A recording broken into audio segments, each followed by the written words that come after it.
Hello, my dear friends. Welcome to today's English learning video. I'm so happy you're here today.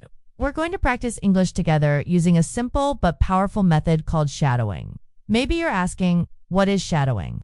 Let me tell you, shadowing means you listen to someone speak in English and then repeat what they say just like a shadow. You try to match their words, speed, and feeling. This helps you speak more clearly, understand better, and feel more confident when you talk. Here's how to use this video. First, listen to me as I read a story. The words will appear on the screen, then try to repeat after me. Don't worry. If you make mistakes, that's how we learn. Just keep practicing.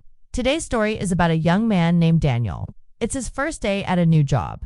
This story uses easy English. It will help you practice listening, speaking, and reading, all at the same time. Are you ready? Let's begin. My name is Daniel. Today is a big day for me. It is my first day at work. I wake up early. The sun is just rising. I feel a little nervous, but also excited. I take a shower, brush my teeth, and get dressed. I wear a clean shirt and black pants. I want to look good on my first day. I eat a quick breakfast, toast, and eggs. Then I check the time. It's 7:30 a.m. Time to go. I leave my house and walk to the bus stop. The air is cool and fresh. The birds are singing. The bus arrives in 5 minutes. I get on the bus and find a seat near the window. I look outside and try to relax. After 20 minutes, the bus stops near my office. I get off and take a deep breath. This is it. I walk into the office building. Everything looks new and clean. I see people working, typing, and talking quietly. A woman at the front desk smiles at me. "Hello," she says. "Can I help you?" "Yes," I reply. "My name is Daniel. Today is my first day." "Oh, welcome, Daniel." She says, "Please wait here. Your manager will come and meet you." I sit down on a small sofa. My hands feel cold. I'm a little nervous. But I take another deep breath and smile. Soon, a man walks up to me.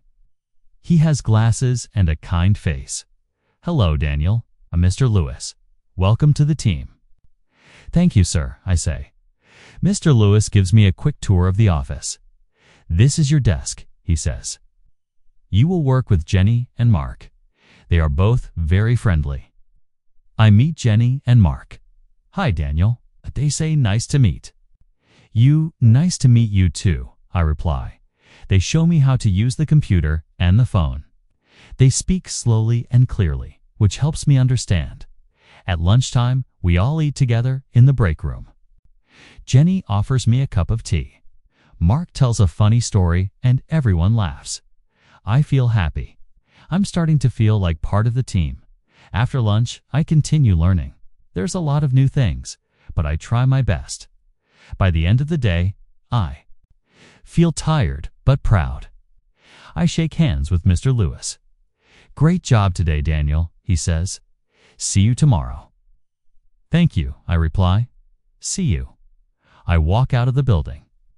The sky is turning orange. It's a beautiful evening. As I head home, I think, this was a good day. I can do this. So let's talk about Daniel's story. He was nervous just like many of us on our first day, but he smiled, listened carefully, and tried his best. And by the end of the day, he felt proud. That's the same with learning English. At first, it feels scary, but if you keep trying and stay positive, you will improve. Now let's review some useful phrases and vocabulary from the story. Now that we've finished Daniel's story, let's take a moment to focus on some useful phrases that appeared in the lesson. These are common expressions that you'll hear in real-life conversations, especially at work or when meeting someone. Practicing these phrases will help you sound more natural and confident. When you speak English, I'll say each phrase slowly. You can repeat after me. Just like we did with the story, let's begin. It's my first day. Use this when starting something new. Repeat after me. It's my first day. Can I help you? A polite way to ask if someone needs assistance. Repeat after me. Can I help you? Nice to meet you. Use this when meeting someone new. Repeat after me. Nice to meet you. Thank you. Always useful in any situation. My name is Anna. I am 23 years old. And this is the story of how I moved to a big city for the first time. I used to live in a small town with my parents and my younger brother. Our town was quiet. There were not many people, and life was slow. Every day felt the same. I would wake up, help my mother in the kitchen, and take long walks near the river. It was peaceful, but I wanted more. I wanted to try something new. One day, I got an email. It was from a company in the city. They wanted to give me a job. When I read the email, I could not believe it. I read it again and again. Yes, it was real. I was so excited, but also a little scared.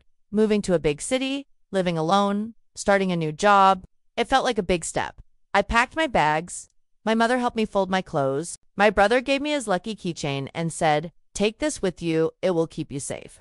My father drove me to the train station. As the train started moving, I looked out of the window.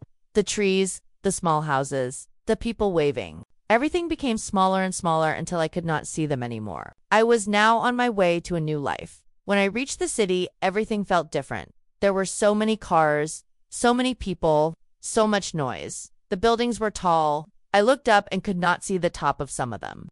It was exciting and a little confusing. I found my apartment. It was small but clean. There was one bedroom, a tiny kitchen, and a window that looked out to a busy street. I sat on the bed and took a deep breath. Okay, I said to myself, you can do this. The next morning, I woke up early. Sunlight was coming through the curtains. I made some toast and boiled an egg. I didn't have much food yet, but it was enough for breakfast. I put on my new shirt and black pants, tied my hair neatly, and got ready for my first day at work. I walked to the bus stop. It was just 5 minutes from my apartment. The bus came quickly. I got on and found a seat near the window. As the bus moved, I watched the people walking outside. Some were holding coffee cups. Some were looking at their phones. Some looked tired, and others looked happy. After about 20 minutes, I reached the street where my office was. I got off the bus and looked at the tall building. It had glass doors and a small sign that said Bright Tech Solutions. That was the name of the company. I walked inside and went to the front desk. A woman smiled at me. "Hello, how can I help you?" she asked. "Hi, my name is Anna. Today is my first day," I said. She looked at her computer. "Yes, welcome, Anna. Please have a seat. Someone will come get you soon." I sat down and waited. My hands felt cold. My heart was beating fast. After a few minutes, a woman came up to me. She looked kind and friendly. "Hi, you must be Anna. I'm Sarah," she said with a warm smile. "I'll show you around." We walked through the office. There were many desks, computers, and people working quietly. Some people smiled at me. Others nodded. Sarah pointed to one desk and said, "This is your spot. You'll sit here." "Thank you," I said, placing my bag down gently. Sarah showed me how to log in to the computer and where the bathroom and kitchen were. Then she said, "Don't worry, take it slow. We're happy you're here." I smiled. That made me feel better. As the day went on, I met more people. There was Mark, who loved coffee. There was Jenny, who liked to wear bright clothes. And there was Alex, who listened to music while working. Everyone seemed nice. At lunchtime, Sarah asked me, "Would you like to eat with us?" I nodded. "Yes, thank you." We all went to the break room. It was not very big, but it had a table, a fridge, and a microwave. I had brought a simple lunch, rice and vegetables. Sarah had a sandwich. Mark had noodles. We talked while we ate. "Where are you from, Anna?" Jenny asked. "I'm from a small town, about 3 hours from here," I replied. "Oh, wow. It must be so different here," said Mark. "Yes," I laughed. "Very different, but I like it so far." After lunch, I got back to my desk. My first task was to write an email to a new client. I typed slowly. I checked every word. I wanted it to be perfect. Then I clicked send. 5 minutes later, Sarah came to my desk. "Hey, Anna," she said gently. "You forgot to attach the file." "Oh no," I said, feeling embarrassed. "It's okay. It happens," she smiled. "Just send it again." I quickly fixed the email and sent it again with the file. I felt a little silly, but Sarah didn't make me feel bad. She was very kind. That evening, I took the bus home. I was tired, but it was a good kind of tired. I had done something new. I had survived my first day. At home, I made some noodles and sat near the window. The city was loud, but also full of life.